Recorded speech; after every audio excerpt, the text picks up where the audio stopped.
What are the top 5 financial apps you absolutely need in your phone if you want to succeed when it comes to finances? Now, if you notice in the links down below, some of them have links and invites links like when you actually make money when you sign up. However, not all of them do. And the reason is because I wanted to include apps that are actually good and might not offer any bonuses. However, they are great and I wanted to make sure I wasn't biased. On top of that, I don't want to just go through, oh, these apps for budgeting. No, I want to go over apps for budgeting, saving, check-ins, and every single other thing, even including budgeting. Now, if you guys don't know me, my name is TommyBryson. I'm an accountant. I upload videos on YouTube every single day. Subscribe to the channel, hit the bell so you get notified. On top of that, do me a favor and smash the like button. Really appreciate it. It helps the channel out a ton, so thank you so much. Now, here's a question for you guys, okay?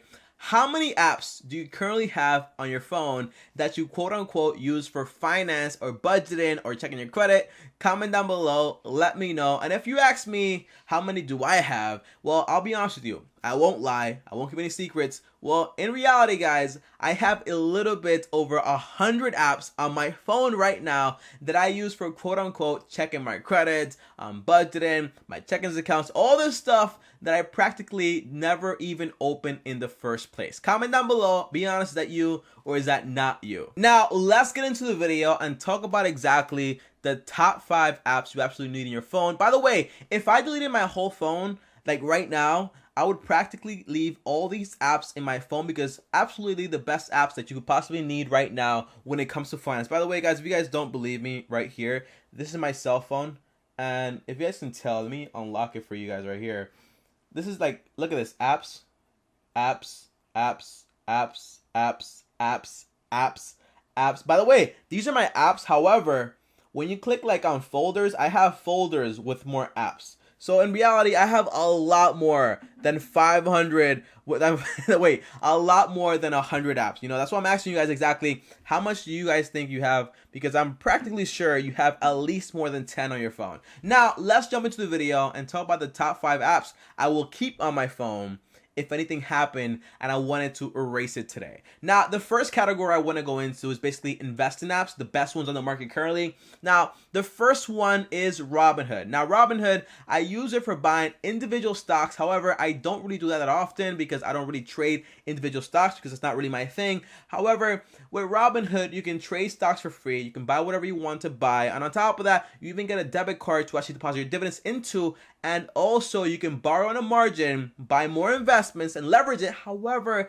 that is extremely risky, and you shouldn't do it unless you know exactly what you're getting yourself into. Now, when it comes to the cons of Robinhood, the main con is that you possibly cannot currently buy any fractional shares. So if you don't have a lot of money and you want to buy something, get a piece of the pie like Amazon or Berkshire Hathaway, you can't do it just yet because they just don't accept it currently, at least. But in the future, they might. But for right now, you need a full amount of money to buy 1 share, 2 shares, 3 shares, but you can't do any partial shares, which kind of sucks, but I do get it. However, with my next app, which is basically Acorns, Acorn actually gives you the ability to invest with $5 into your portfolio that you choose based on your risk tolerance. You have portfolios that are only bonds, ETFs, stock ETFs based on your risk, and mine's actually called moderately aggressive. You can check it out if you want to. I also have a video on it. If you want to, check it out. Link down below. However, when you do download Robinhood, you get a stock. When you download Acorns, you actually get $5, which is pretty cool.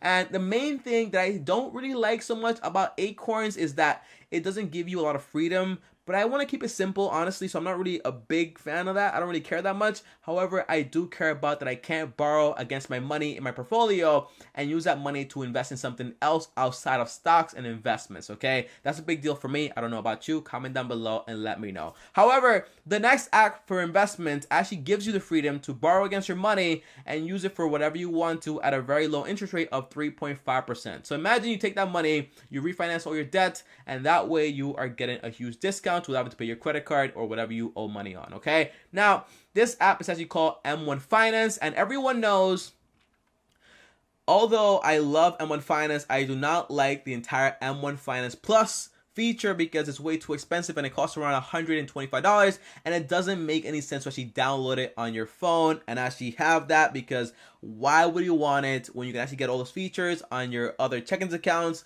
for free? Okay, so if you want M1 Finance, you can actually buy fractional shares. So it's basically like Acorns on steroids, and on top of it, you can borrow against your portfolio, buy fractional shares, and that's pretty cool if you ask me. The main con is the entire like M1 Finance Plus thing. I just don't like it. It doesn't make any sense. So please stay away from that. Oh, and before I forget, guys, you want to make sure if you're using M1 Finance, you don't try to buy like stocks, because stocks you need to buy it real time to actually buy at that price. With M1 and Acorn, you can't do that. So I recommend Robinhood for that type of stuff. Okay, ETFs doesn't matter. Over time, they average out. That's why I use M1 Finance and also Acorn. And Robinhood, I don't really use it that often. Again, links down below for all this stuff. Okay, now when it comes to check-ins accounts, okay, tell me, what about check-ins for apps? Like, what do you recommend? Well, the answer is, for my check-ins accounts, I actually use two apps. Okay, I use SoFi and I also use Vero. Tommy, why do you like SoFi? The answer is, with SoFi, you get a hybrid account between the check-ins and also savings that pays you around 1.6%. On top, you get a debit card you can use worldwide and get free ATM reimbursements wherever you go in the world. And those free ATM reimbursements are issued back to you in real time. So you use it right now, you get that money right back like it's nothing, like it's butter. So anywhere that I go, either overseas, like next to my neighborhood, wherever I go, I can use my debit card at an ATM and get my money right back, which is awesome. On top of it, you get $1.5 million in FDIC insurance, which is a lot of money, I know. However, it's better to be bigger than lower, because in the future, when you do have a lot of money, you want to make sure you can actually store all that money in a place that gives you interest and also has a very big FDIC insurance. On top of that, if you need help with your finances, you can actually talk to a financial advisor that's actually certified. You can actually talk to them through your SoFi account, because they actually include that in the entire membership for free, which is pretty cool if you ask me. Now, the main con to SoFi is that, well, you know, although you have all these features, you don't get the chance to actually deposit cash just yet. Now, this means that you have to transfer cash from your main bank. Sometimes I transfer cash from my Chase account over to my SoFi account very easily. Now, if I had direct deposit, I can also set up direct deposit. That way, I get the money direct to my account. Or I can even take a picture of a check and put it into my account like that also. So there are ways to actually deposit cash. However, you can't go to an ATM and deposit cash like that, which is a con if you ask me. Now, Tommy, what about Vero? By the way, when you register for SoFi, you actually get $50, link down below. Now, when it comes to Vero, me personally, I don't use it, because it's all about like for people that actually have like direct deposits, like a normal job. For example, I have my girlfriend actually using it, and she actually gets 2.80% on our savings accounts, which is very high compared to everyone else on the market. And if you don't have a direct deposit set up with all the other stuff, well, you actually get around 2.02%, which is still pretty great if you ask me. On top of it, you get a debit card, pretty cool stuff, and you also get no fees whatsoever, and no maintenance fees, no overdraft fees, none of that stuff, which is awesome. The only con is that, however, although you can deposit, by the way, you also have customer service on the phone for both apps, which is awesome. They might take long sometimes, but it's better than having no customer service whatsoever. Now, when it comes to Vero, the main con is that, guys, although you can deposit cash at a Walgreens or using like a Green Dot like entire like network, they do charge around $4.95. Not Vero, but Green Dot charges that money to deposit that money into your Vero account. So again, I would probably just use like my bank to transfer money over there, or direct deposit, or a picture of a check, which is normal. But to deposit cash into the account, it costs way too much money, so I wouldn't use it for that. And you also get a link down below for my girlfriend stuff. You actually get $100 if you sign up for it, but there's only 5 spots, so if you get lucky, you got lucky, congratulations, but only 5 spots. Oh, and one last thing when it comes to Vero, you know, you don't have like ATM reimbursement. So when you use an ATM outside of the network of Allpoint, however, they do have like 30,000 ATMs, maybe like 70,000 ATMs, but it's not like SoFi where you actually can use any ATM in the world and get your money right back. No, Vero is kind of like in the network. If you use it, you're good to go. If you don't, they don't reimburse the fee that they actually charge you. However, they don't charge a fee,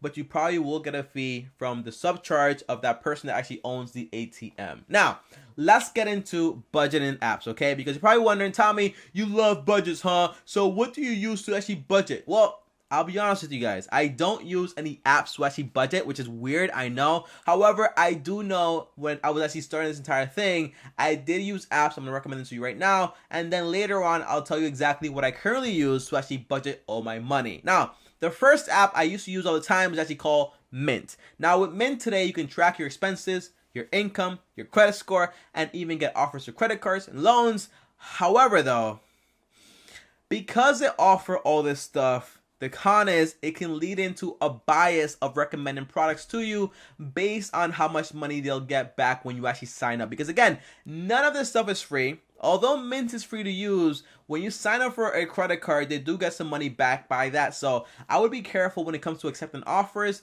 and make sure it's actually based on what you actually like and not just based because, hey, Mint recommended it to me. No, don't just guide yourself by that. Now, the second app I actually recommend for budgeting is actually called YNAB. Now, this is not free and you don't get any money when you sign up. However, it is pretty cool because YNBA stands for You Need a Budget. Now, the concept is with this app, you get unlimited ways to actually track your expenses and a lot of customability when it actually comes to customizing your entire app for you, which is awesome. But they do charge a fee of around $11.99 a year, or if you pay annually, you get charged $83.99, which is not that bad, not that expensive.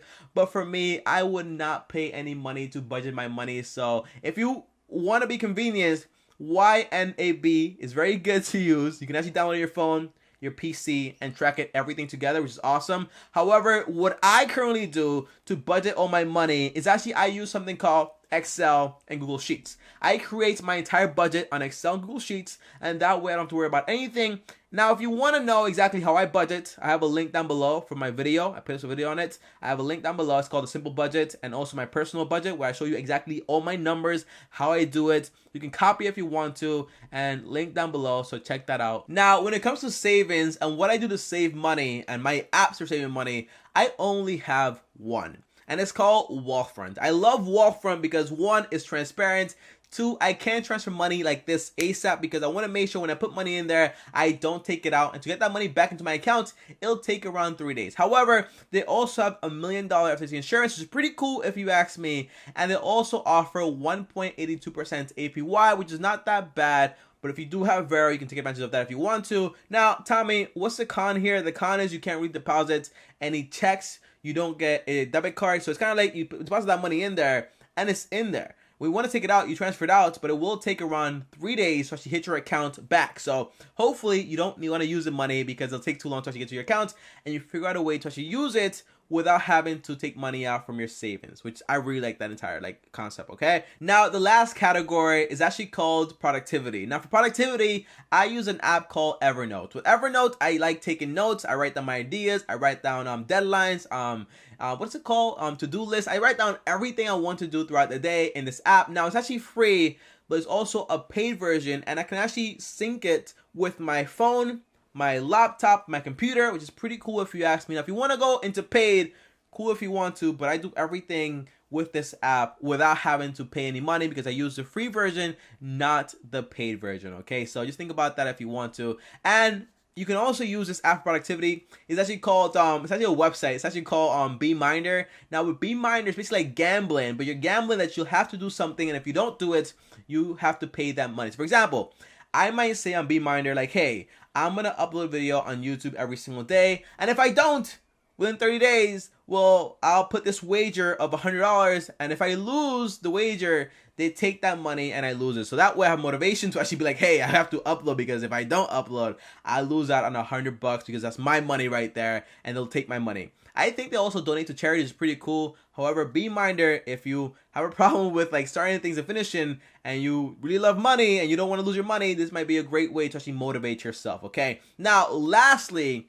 some bonuses here and there, because I want to make sure you guys get all the information here. Well, a bonus would be like Dr. Credits is a website for actually the best credit cards in the market, and you also have an app that I love to use, actually called Prism. And with the Prism app, link down below, you can actually set all your bills on auto pay, which is awesome for me because I want to make sure all my bills get paid every single month. And those are all the apps I would keep on my phone if I deleted every single other app. Now, I know it's not 5, it's way more than 5, but it's 5 categories, and those are my favorite apps on the market currently. Comment down below and let me know, do you like them? Do you not like them? Did I miss some? Comment down below, let me know. Oh, and on top of that, guys, do you guys want to see a video on the top 5 worst financial apps? Comment down below and let me know. And as always, guys, if you enjoyed this video, like the video, really appreciate it. Subscribe to the channel, hit the bell to get notified. And if you want to talk to me one-on-one, uno, just DM me on Instagram at TommyBryson. And also, if you want to watch a video, for example, how my portfolio did on Acorns, well, check this video out right here because I made a little bit over 15% in 1 year. And on top of that, if you want to subscribe to the channel, hit my face right here. And I'll see you guys tomorrow. Thanks for watching and peace.